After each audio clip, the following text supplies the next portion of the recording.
It is the morning of the 16th of December 1942, and you are lying in a shallow trench cut into the frozen right bank of the Dom, somewhere below a bend in the river that the maps label Mamon. The ground is too hard to dig properly, so the trench is chest deep instead of shoulder deep, and the spoil you scraped out of it froze into rubble before you could bank it up.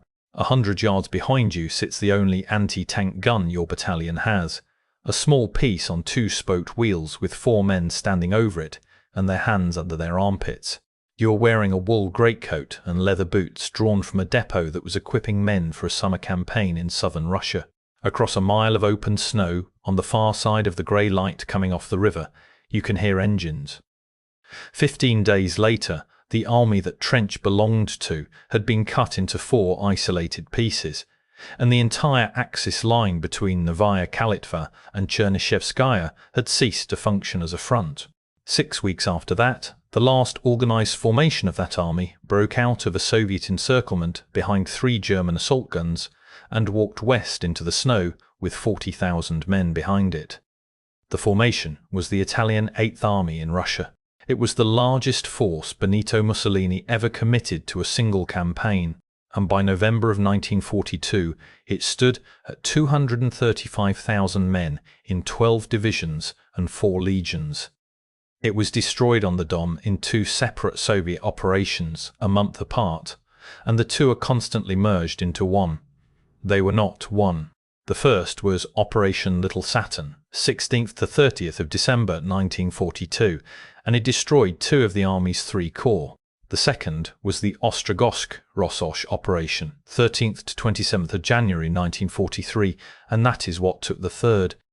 And the reason the December half matters more than the Italian casualty ledger has nothing to do with Italy at all. The Red Army tore in Mussolini's front is what pulled apart the German attempt to relieve Stalingrad. Start with how the army got there. Italy's original commitment in Russia was small and, by the standards of what came after it, sensible.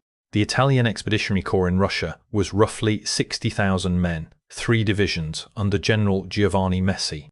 It fought through the southern Ukraine in 1941 and into 1942, and its commander had a specific and documented opinion about making it bigger. Messi opposed enlarging the Italian contingent in Russia until it could be properly equipped. He was overruled and then removed. In July 1942, the Expeditionary Corps was folded into a full-field army, the Italian 8th Army, and General Italo Garibaldi replaced Messi at its head. The expansion took the Italian commitment from about 60,000 men to about 235,000 in 5 months. What it did not do was change the equipment those men carried. By November 1942, the army fielded roughly 988 guns, 420 mortars, 17,000 vehicles, and 25,000 horses. Read those last 2 figures together. 17,000 motor vehicles across 12 divisions is thin for a force that size in 1942, and the 25,000 pack animals are what filled the gap. A significant fraction of the Italian 8th Army moved at the speed of a mule. The winter clothing shortage is documented across every account of the campaign, and it had not been made good when the Soviet offensive opened. That is not a detail about comfort. It is a detail about how far a man can walk in an emergency. Garibaldi inherited one more thing: no say in where his army stood. He objected to the dispositions along the Don. Rome overruled him and instructed him to bow to all dispositions made by the German command. That instruction is the only piece of documented Italian versus German command friction in this campaign that survives verification, and it is worth being precise about, because a great deal of what circulates about Italian requests to withdraw being refused by German headquarters cannot be sourced at all. What can be sourced is that an Italian army commander who disagreed with his own front line and was told by his own government to defer. The front he was told to defer about ran roughly 168 miles along the right bank of the Don. 12 divisions on 168 miles of river. Divide it out, and each division was responsible for about 14 miles of frontage. An infantry division of that period was expected to hold a fraction of that against a serious attack, none of which meant the army was untested. In late summer 1942, The Italian Eighth Army had eliminated the Soviet bridgehead at Serafimovich on the Don, and during what the Italians call the First Defensive Battle of the Don, Garibaldi's troops, with German armoured support, repelled a Soviet attack outright. The army that broke in December had already held the same river once. What was different in December was the weight of what came at it, and the fact that there was nothing behind it. The order of battle in December 1942 ran like this. The 2nd Army Corps under Giovanni Zangieri held the Sforzeska, Ravenna and Cossaria infantry divisions. The 35th Army Corps under Zingales held the 3rd Cavalry Division, the Pasubio and the Torino. The Alpine Army Corps under Gabriele Nassi held the 3 mountain divisions the army is remembered for, the Tridentina, the Giulia and the Cunensi. Under Army Command directly sat the Vicenza Infantry Division and 2 German divisions, the 298th and the 62nd. Now the mechanism, because the mechanism is the whole story of the December collapse. The standard Italian anti-tank gun in Russia was a 47mm piece, the 47-32. It was a competent little gun by the standards of 1935, firing armour-piercing shot at a muzzle velocity of about 2,070 feet per second.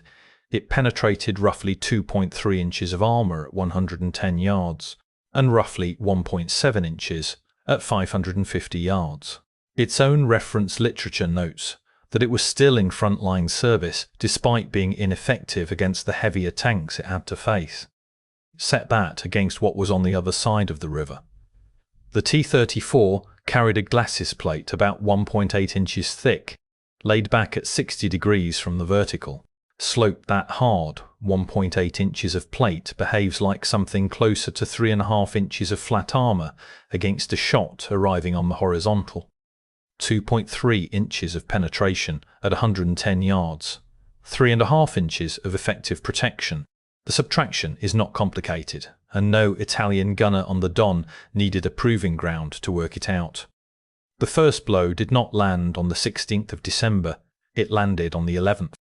On the 11th of December, the Soviet 63rd Army, supported by T-34s and fighter bombers, attacked the weakest sector of the Italian line, the ground held on the right by the Ravenna and Cossaria divisions. That was 5 days before Little Saturn's official start date, and the two events are separate. The 11th was a preliminary attack on a sector the Red Army had already identified. The 16th was the operation. Operation Little Saturn opened on the 16th of December 1942 and closed on the 30th. That 15-day window is the cleanest time figure in the entire subject, and it belongs to December alone. It was also a reduced version of something bigger. The original plan, Saturn, aimed all the way at Rostov-on-Don with the intention of cutting off the whole German southern wing. Stalin cut it back to a shallower operation aimed at the Axis flank forces on the Middle Dom, and it was that shallower version that hit the Italians. The force assembled for it belonged to Nikolai Vachutin's southwestern front, the 1st Guards Army under Kuznetsov, the 3rd Guards Army under Lelushenko, and the 5th Tank Army, with the 6th Army of Golikov's Voronezh front on the northern shoulder. The scale of it is given differently depending on which account is being read, and all the surviving figures are Soviet or Russian in origin. One Russian official account puts 36 Soviet divisions, 689,000 men, more than 5,000 guns, more than 1,000 tanks, and more than 400 aircraft against 27 Axis divisions, 459,000 men, 6,000 guns, 600 tanks, and 500 aircraft. A separate and widely repeated set of numbers gives the Soviet side 425,000 men, 5,000 guns, and 1,000 tanks. Those two accounts differ by more than 250,000 men on the same side of the same battle, which is a good reason not to present any ratio for this operation as settled. The main blow came out of the Soviet bridgehead at Mamon. 15 Soviet divisions, supported by at least 100 tanks, went in against the Cossaria and the Ravenna. In that sector, the attackers had something on the order of a 9-to-1 advantage. That is a description of one stretch of front, not a ratio for the whole army, and it should not be presented as one. The Cossaria and the Ravenna held for 3 days. On the 19th of December, with both divisions broken up and pushed back, 8th Army headquarters ordered them to withdraw. That order came from the Italians' own army headquarters. It is a documented fact, and it is the accurate version of the story. By then, the Soviet armour was already through and behind them. The Soviet Armoured Corps were committed on the 17th of December. According to the Russian operational account of the offensive, by the end of the 18th, the Axis front from Novaya Kalitva to Chernyshevskaya had been dismembered into 4 isolated areas. That is a Soviet-side description, and it should be heard as one. But the shape of it matches what happened next on the Italian side, because from the 19th onward, the Italian 8th Army stopped fighting as an army and started fighting as separate groups of men trying to get west. The same Russian account states that by the end of the 24th of December, the main forces of the Italian 8th Army, surrounded in the areas of Alexeyevo, Lozovskoye and Verkhnechirskaya, had been defeated. 8 days from the start of the operation to the destruction of the army's main body. The 2nd and 35th Corps crumbled almost immediately, and what that left behind was a gap in the Don defences and the Alpine Army Corps standing north of the gap with nothing on its right flank. Nassi's 3 mountain divisions had not yet been seriously attacked. They were simply, as of late December, stranded. That is the state of the front on Christmas Eve 1942, and it is the point where this stops being an Italian story. About 150 miles south of the Italian sector, the German 6th Army was encircled at Stalingrad, and Erich von Manstein was trying to reach it. The relief attempt was Operation Winter Storm. It had been running since the 12th of December, driving northeast toward the pocket, and it worked better than it is usually given credit for. By the 19th of December, the relief force had closed to within 30 miles of the southern edge of the 6th Army's front. That figure comes from Manstein's own account. 30 miles is 1 night's drive for a Panzer division on open steppe against a broken screen. It never got closer, and the reason it never got closer was standing in the wreckage of the Italian front. On the 24th of December, Major General Vasily Badanov's 24th Tank Corps drove into the Luftwaffe airfield at Tatsinskaya. Badanov's corps had been operating through the gap. The Little Saturn breakthrough opened, and by the time it reached the airfield it was up to 150 miles from its own supply base. The raid ran from the 16th of December to the 28th. German estimates put the loss on the ground at 72 aircraft. 72 aircraft is not an impressive number next to some of the claims that circulate about Tatsinskaya, and the Soviet claim for the whole operation is very much larger. Take the German figure, because the German figure is the one that measures the damage where it mattered. Those 72 machines were transports, and they represented close to 10% of the Luftwaffe's entire transport capacity. The 6th Army inside Stalingrad was being fed by air. Tatsinskaya was one of the 2 airfields feeding it. Manstein's response to Badanov was immediate, and it is the hinge of the campaign. He needed armour to clear the raiders and stabilise the collapsing left flank of Army Group Don, and the only armour available was armour already committed to reaching Stalingrad. On the 23rd of December, he ordered the 6th Panzer Division off the Winter Storm offensive and redeployed it to the Lower Chir. With that division gone, any hope of breaking through to the 6th Army had vanished. By the 24th of December, Hoth's 4th Panzer Army was in full retreat back toward its start line. Those 2 dates belong together, and they should not be collapsed into one. The order came on the 23rd. The withdrawal was general by the 24th. Line up the sequence and the causation is direct. The Italian front breaks on the 19th. Soviet armour pours through the hole on the 17th and 18th and runs unopposed into the German rear. Badanov reaches Tatsinskaya on the 24th. Manstein pulls his relief armour off the relief on the 23rd to deal with what came through the Italian sector. The relief force that had been 30 miles from Stalingrad on the 19th of December never advanced another yard. The Red Army did not break into Stalingrad's relief corridor. It went around it, through the weakest army on the Axis line, and made the corridor irrelevant. That is the payoff of the December half.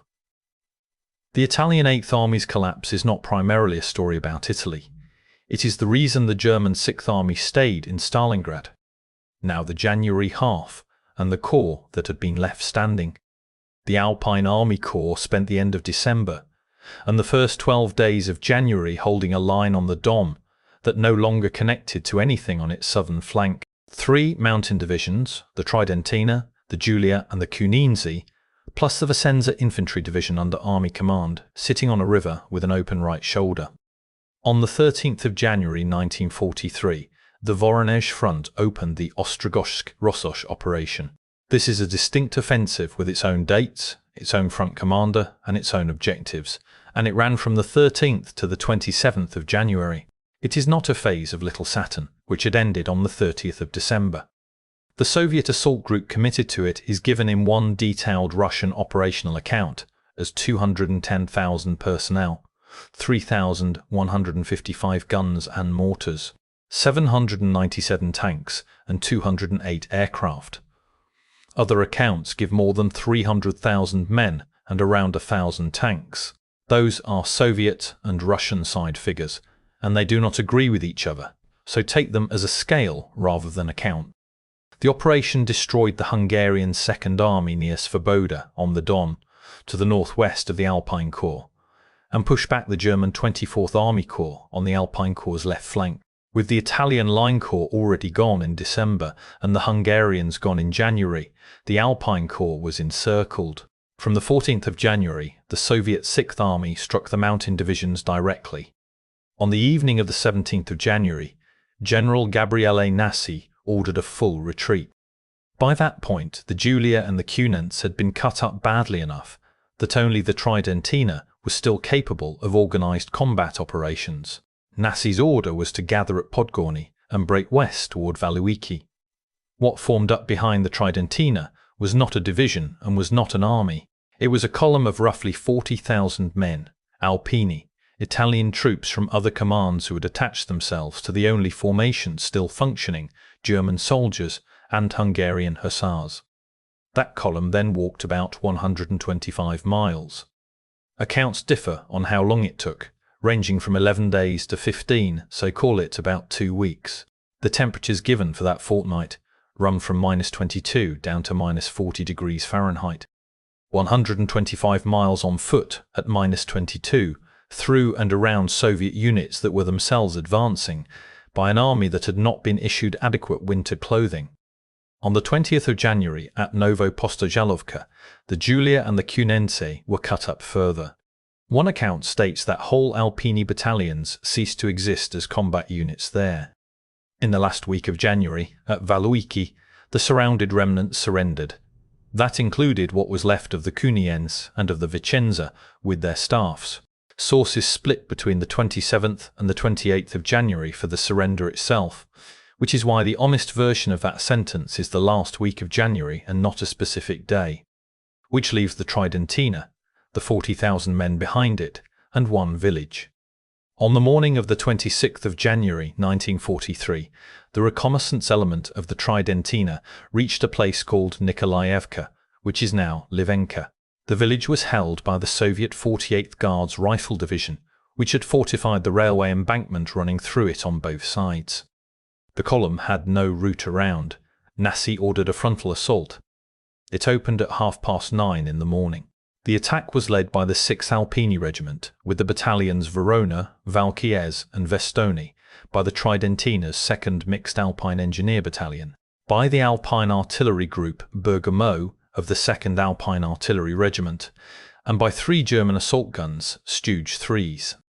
Myth 3. 3 armoured vehicles were the entire armoured support available to a 40,000-man breakout against a dug-in Guards Rifle Division holding a fortified embankment. That is the measure of what was left of the Italian 8th Army by the 26th of January 1943, and it is a more useful measure than any casualty percentage, because it is verified and it is specific. The attack succeeded. General Giulio Martinat, Chief of Staff of the Alpine Army Corps, was lost in the fighting. The embankment was carried, the encirclement was broken open, and roughly 40,000 Axis troops under Italian command continued west. They reached the new German defensive line on the 1st of February 1943.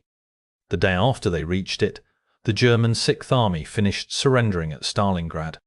Now the ledger, and the ledger requires some care, because the most widely repeated set of numbers for this campaign is not what it is usually claimed to be. There is a breakdown that circulates constantly in accounts of the Italian 8th Army: 20,800 dead, 64,000 captured, 45,000 escaped, and it is routinely labelled the Italian official figure. It is not tied to any named Italian official volume, and it is not the shape the actual Italian official records take.